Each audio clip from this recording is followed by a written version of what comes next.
Selamat pagi, kita akan bersama merenungkan bagian firman Tuhan pada pagi hari ini.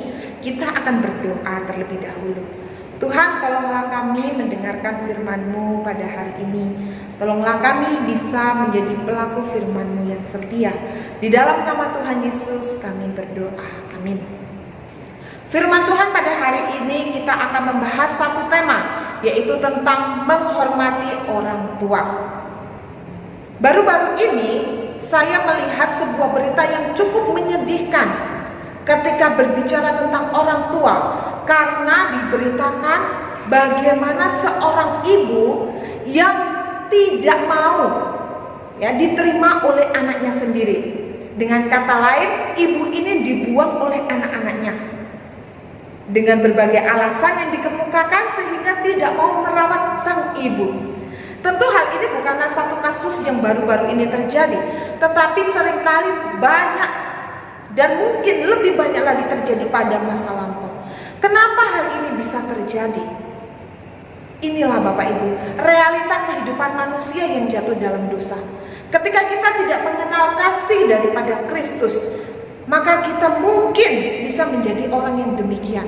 Dalam kitab Keluaran pasal 20 ayat yang ke-12 berbunyi, "Hormatilah ayahmu dan ibumu, supaya lanjut umurmu di tanah yang diberikan Tuhan Allahmu kepadamu." Allah membahas di dalam 10 perintah Allah, yaitu hukum ke-1 sampai ke-4, bagaimana manusia menghormati Allah berhubung dengan relasi manusia dengan Allah. Sedangkan hukum ke-5 sampai dengan yang ke-10, yaitu relasi manusia dengan sesama manusia. Allah dengan kasih menyatakan kebaikannya untuk kita melalui karya penebusan daripada Yesus Kristus, agar kita mampu dan dimampukan untuk mengasihi, baik mengasihi Allah maupun mengasihi kepada sesama. Secara khusus pada hari ini kita akan berbicara bagaimana kita harus mengasihi dan menghormati orang tua kita. Dari 10 hukum kelima ini menjadi satu hal yang pertama ketika berbicara relasi dengan sesama manusia. Mengapa? Karena manusia ketika kita lahir di dunia, satu komunitas sesama manusia yang pertama yang dapat kita temui adalah keluarga kita, dan lebih khusus lagi yaitu orang tua kita. Nah, hal ini membentuk bagaimana untuk kita memiliki sebuah hubungan relasi di dalam satu komunitas sesama manusia itu sendiri. Maka Allah dengan kasih-Nya menyatakan, mengapa hal ini penting? Karena ketika manusia jatuh di dalam dosa, mereka kehilangan kasih kepada Allah dan sesama manusia, sehingga mengakibatkan kekacauan. Tidak ada rasa menghormati, mengasihi. Tapi syukur kepada Tuhan, hari ini kita memiliki Kristus Sang Penebus yang menolong dan memberkati kita untuk kita dimampukan mengasihi orang lain. Ketika kasih Kristus itu ada di dalam diri kita, maka kita dimampukan untuk mengasihi sesama kita, termasuk kepada orang tua kita. Hukum ini mengingatkan kita bagaimana kita sebagai seorang anak untuk bisa bersikap yang baik, yang hormat, yang kasih kepada orang tua. Tentu saya yakin dan percaya setiap diri kita ini dilahirkan daripada masing-masing orang tua kita. Tidak ada yang lahir dari batu tentunya. Nah, ketika kita memiliki orang tua, bagaimana sikap kita sebagai orang yang percaya? Maka hal yang pertama yaitu menghormati. Ini sebuah hukum wajib yang harus dilakukan.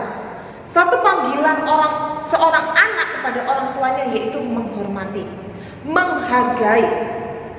Bagaimana rasa hormat dan juga menghargai serta kasih yang dapat kita tunjukkan, yaitu tentunya bagi setiap diri kita, bagaimana kita merawat mereka, bagaimana kita menyediakan waktu bersama dengan mereka, bagaimana kita siap untuk mendengar apa yang menjadi keinginan mereka, kerinduan daripada orang tua untuk setiap diri kita. Dan kita juga bisa menyatakan kasih dengan berbagai pemberian yang bisa menyukakan hati orang tua kita. Kita tetap mendukung doa untuk kesehatan, untuk segala hal yang baik bagi orang tua kita. Maka sebagai anak-anak Tuhan, wujud kasih inilah yang dapat kita lakukan sebagai bentuk menghormati mereka. Mari sebagai anak-anak Tuhan, kita terus hidup mengasihi, menghormati orang tua kita. Mari kita berdoa. Tuhan, terima kasih untuk firman-Mu hari ini. Tolonglah kami untuk bisa dan mampu menghormati orang tua kami dengan segala keberadaan mereka, dengan segala kekurangan mereka. Biarlah kasih Kristus yang Tuhan boleh limpahkan untuk kami, juga kami salurkan untuk mereka. Terima kasih Tuhan, di dalam nama Tuhan Yesus kami berdoa. Amin.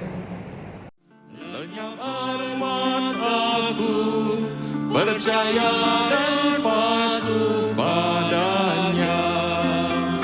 Percayalah dan patuh padanya, pasti kau dikasihnya.